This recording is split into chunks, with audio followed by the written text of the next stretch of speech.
Sementara dari hasil penyidikan kami diperoleh sementara nilai kerugian sebesar 2 triliun rupiah.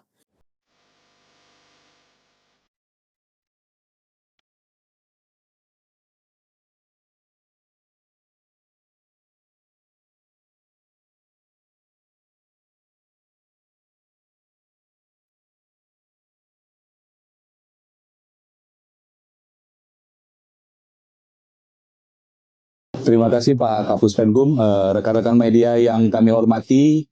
Sampai malam ini masih menunggu perkembangan penanganan perkara di Gedung Bundar. Dan hari ini tim penyidik Gedung Bundar Kejaksaan Agung Republik Indonesia sedang melakukan pemeriksaan terhadap 2 orang tersangka pada hari ini Rabu tanggal 12 Agustus 2026.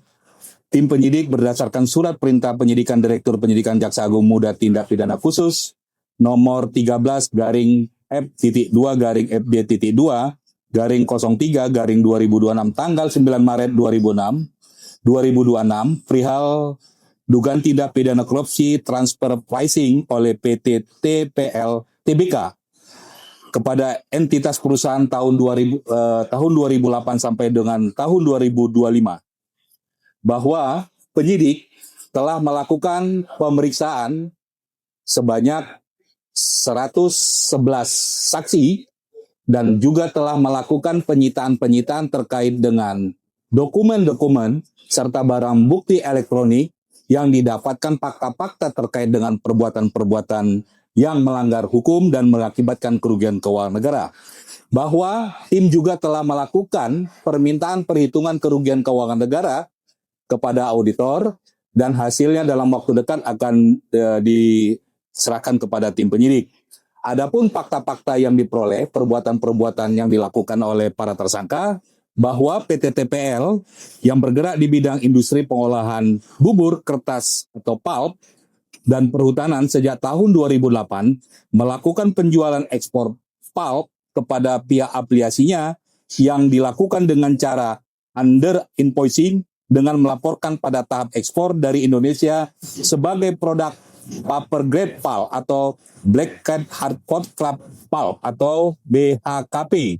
Padahal secara karakteristik, kegunaan dan harga nilai pasar produk tersebut merupakan produk dissolving pulp. Di sini HS code-nya sudah berubah sebenarnya.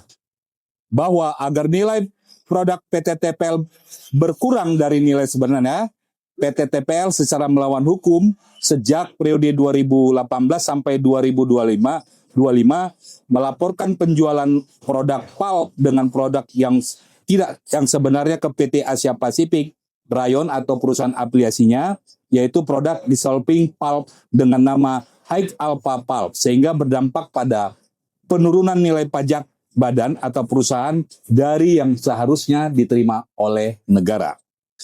Bahwa pihak PT TPL meminta bantuan tersangka DP selaku penyelenggara negara yang dalam kedudukannya sebagai supervisor dalam pemeriksaan pajak PT TPL tahun 2020 dan tahun 2023 dan kepada SR, tersangka SR untuk pemeriksaan tahun 2024. Bahwa tersangka BP dan tersangka SR untuk permintaan dari PT TPL yang secara melawan hukum tersebut tidak melakukan tugas dan fungsinya selaku supervisor, yaitu melakukan pengawasan dan dalam review, menelaah KKP dan LHP, sehingga yang tidak berdasarkan pada audit program yang telah disusun oleh para tersangka. Dan atas perbuatan tersebut para tersangka telah menerima beberapa sejumlah uang dari PT TPL. Bahwa perbuatan pihak PT TPL bersama-sama dengan para tersangka mengakibatkan penurunan pendapatan negara yang tidak sebagaimana mestinya dan negara mengakibatkan kerugian keuangan negara. Bahwa untuk kerugian keuangan negara dalam perkara ini masih dalam proses perhitungan oleh tim auditor dan nanti hasilnya secara resmi akan diberikan oleh tim auditor. Berdasarkan hasil ex post tim penyidik, kami pada hari ini menetapkan 2 orang sebagai penyelenggara negara sebagai tersangka dalam perkara dugaan tindak pidana korupsi transfer pricing oleh PT TPL Tbk kepada entitas perusahaan tahun 2008 sampai dengan 2025. Yaitu berdasarkan surat penetapan tersangka Direktur Penyidikan Jaksa Agung Muda Tindak Pidana Khusus nomor TAP 46-F.2-FD.2-08-2026 tanggal 12 Agustus 2026 dan nomor TAP 47 tanggal 12 Agustus 2026 bahwa para tersangka tersebut disangka melanggar Primer pasal 603 junto pasal 20 huruf A atau C Undang-Undang Nomor 1 Tahun 2023 tentang Kitab Undang-Undang Hukum Pidana junto pasal 8 junto pasal 18 Undang-Undang Nomor 31 Tahun 1999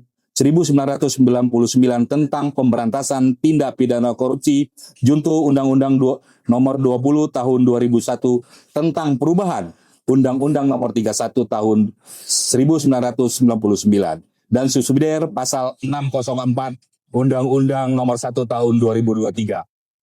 Bahwa pada hari ini juga tanggal 12 Agustus 2026 para tersangka kami lakukan penahanan 20 hari sejak hari ini di Rutan Salemba Cabang Kejaksaan Agung Republik Indonesia.